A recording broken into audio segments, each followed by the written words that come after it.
दुनिया की आबादी जिस हिसाब से ग्रो कर रही है, अगर इसी हिसाब से ग्रो करती रही तो एक दिन आएगा जब इस ज़मीन पर हम लोगों के रहने के मसाइल तो होंगे ही, मगर इस आबादी की खुराक, पानी और दूसरी ज़रूरियात ज़िंदगी की चीज़ों को पूरा करने के लिए ये ज़मीन तंग पड़ जाएगी। तब क्या होगा?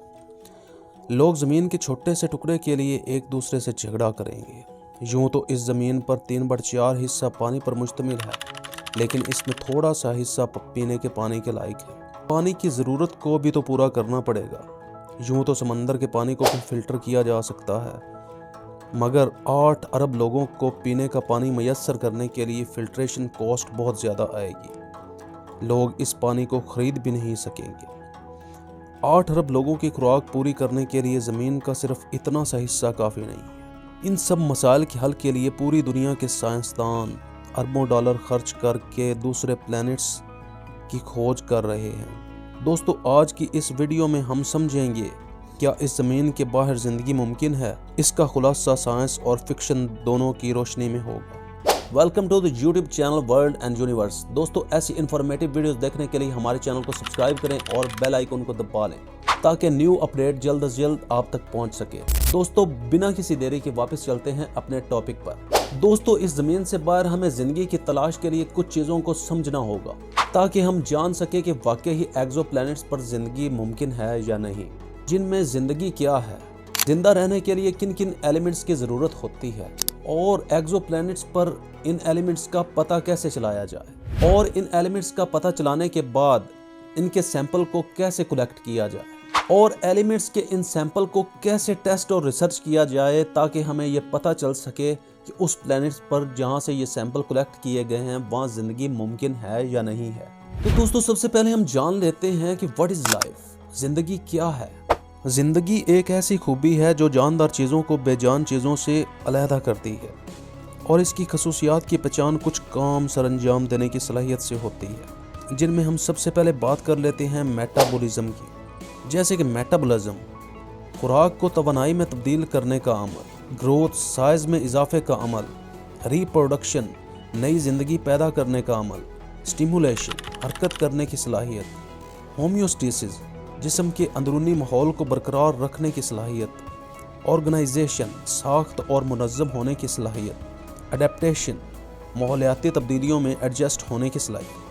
दोस्तों, अगर इन सब चीज़ों को इकट्ठा कर लिया जाए तो इसका नाम ज़िंदगी है, और पैदाइश से लेकर मौत तक ज़िंदगी इन्हीं खूबियों पर चलती रहती है। दोस्तों, दूसरे प्लैनेट्स पर ज़िंदगी की तलाश के लिए ये जानना ज़रूरी है कि ज़िंदा रहने के लिए किन किन चीज़ों की ज़रूरत पड़ेगी, जिनमें 6 बुनियादी अनासर जो ज़िंदगी गुजारने के लिए बहुत अहम हैं, जिनमें carbon, hydrogen, nitrogen, oxygen, phosphorus और सल्फर, जिन्हें मुख्तसरन CHNOPSP कहा जाता है। अब ये चीज़ें ज़िंदगी के लिए क्यों अहम हैं, आइए इसको समझ लेते हैं। जैसे कि कार्बन यूँ तो केमिस्ट्री का एक ब्लॉक ही है जो दूसरे एटमों के साथ मिलकर बॉन्ड बना लेता है, यानी ये बायोमॉलिक्यूल्स को इनकी शक्ल और काम में मदद देता है। हाइड्रोजन यूँ तो सूरज को चमकने के लिए फ्यूल का काम देता है, लेकिन ये इसके साथ साथ पानी का भी एक अहम एलिमेंट है। नाइट्रोजन अमाइनो एसिड का एक लाजमी हिस्सा है जो कि प्रोटीन बनाने के लिए इस्तेमाल होता है। ऑक्सीजन का दूसरा नाम है ही ज़िंदगी, जिसके बगैर हम एक लम्हा भी सांस नहीं ले सकते। फास्फोरस जो कि है ही ज़िंदगी, यानी कि DNA और RNA का डायरेक्ट हिस्सा है फास्फोरस। और इनमें सबसे अहम जिंदा रहने के लिए सल्फर है, जो कि मेडिकल साइंस में एक शाहकार है जो मेडिसिन बनाने के लिए इस्तेमाल होता है।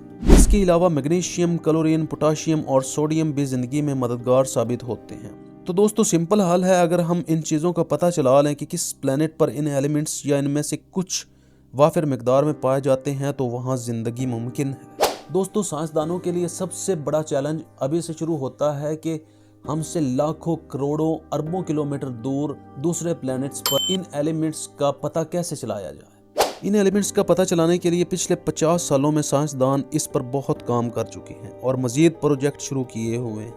और सबसे अहम बात, इन सब चीज़ों के लिए अरबों डॉलर खर्च होंगे, तो इसके लिए डायरेक्ट हुकूमतें इन्वॉल्व्ड हैं जो फंडिंग का काम कर रही हैं, और अब तो प्राइवेट सेक्टर में भी इन पर काम हो रहा है।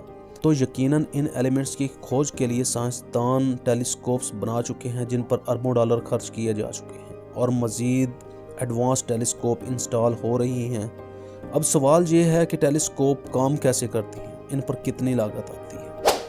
अब सवाल ये है कि ये टेलीस्कोप्स काम कैसे करती हैं, इन पर कितनी लागत आती है और ये हमसे कितने करोड़ों मील दूर देख सकती हैं। इन सब टेलीस्कोप्स में सबसे पहले बात कर लेते हैं जेम्स वेब स्पेस टेलीस्कोप की। इस टेलीस्कोप की कीमत, जिसकी हम आगे बात करेंगे, कई मुल्कों की जीडीपी से भी ज़्यादा है। जेम्स वेब टेलीस्कोप को नासा ने यूरोपीय स्पेस एजेंसी और कनेडियन स्पेस एजेंसी के इश्तराक से डिज़ाइन और तैयार किया था। दोस्तों, ये अब तक की सबसे बड़ी और ताकतवर स्पेस टेलीस्कोप है। इसको बनाने में 30 साल का तवील अरसा लगा, जिसे 25 सितंबर 2021 में मुकम्मल किया गया। लेकिन ये सिर्फ ज़मीन से 15 लाख किलोमीटर दूर देख सकती है, जिसमें 21.3 फीट पार मिरर और 18 हेक्सागोनल मिरर लगे हैं। इसका वज़न तकरीबन 500 किलोग्राम है। इसको तकरीबन 10 अरब डॉलर की लागत से मुकम्मल किया गया। इस कीमत को सुनकर आप हैरान तो हो गए होंगे, लेकिन ये सच है कि साइंसदान इंसानी फ्यूचर को लेकर कितने सीरियस हैं। इस जैसी और भी कई टेलीस्कोप्स हैं जिनको ज़मीन के मुख्तलिफ हिस्सों पर इंस्टॉल किया गया है कि लाखों करोड़ों किलोमीटर दूर प्लैनेट्स की हाई रेजोल्यूशन की तस्वीर ले सकें और अंदाज़ा लगा सकें कि किस प्लैनेट पर ज़िंदगी के हसूल के लिए मुकम्मल एलिमेंट मौजूद हैं। ये तो हो गई एक टेलीस्कोप।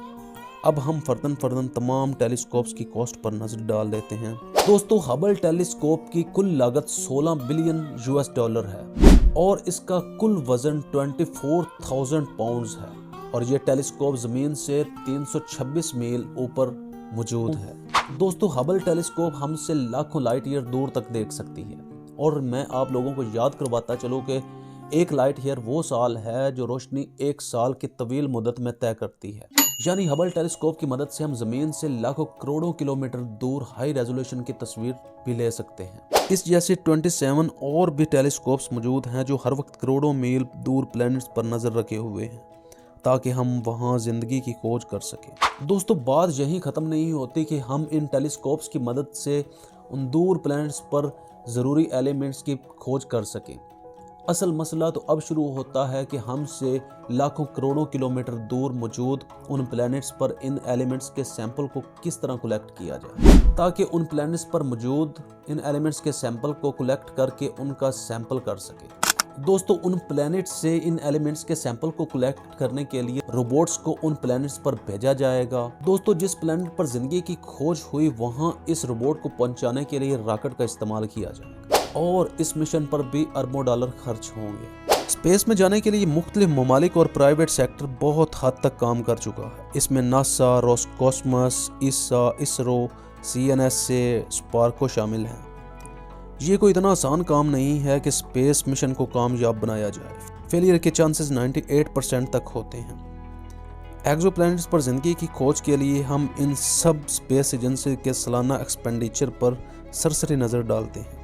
नासा का जो 2023 में बजट था वो था 25 बिलियन यूएस डॉलर। इसी तरह रोसकॉस्मस का 3.7 बिलियन डॉलर, ईसा का 7.7 बिलियन, इसरो का 0.5 बिलियन। इस तरह स्पार्को का 2024 का बजट 65 बिलियन रुपए था। इसके अलावा प्राइवेट सेक्टर में भी इन सब चीज़ों पर काम हो रहा है, जैसे कि स्पेस एक्स कर रही है। स्पेस एक्स अभी रिसेंट में मार्स पर अपने कई मिशन लॉन्च कर भी चुका है ताकि इंसान को मार्स तक पहुंचाया जा सके और आसानी पैदा की जा सके ताकि हम ज़मीन से अरबों किलोमीटर दूर तक इंसान को भेज सकें। उम्मीद है अगर किसी प्लेनेट पर जिंदगी के आसार नज़र आते हैं तो वहाँ इंसान रसाई भी कर लेगा। हो सकता है अगले 20, 25, 50, 100 सालों में किसी एक्सोप्लैनेट्स पर जिंदगी के आसार मिल जाएं, लेकिन फिल वक्त इस चीज़ के चांसेस 0% हैं। दोस्तों, आप लोगों का क्या ख्याल है कि ज़मीन के अलावा किसी और एक्सोप्लैनेट पर जिंदगी का हसूल मुमकिन है या नहीं?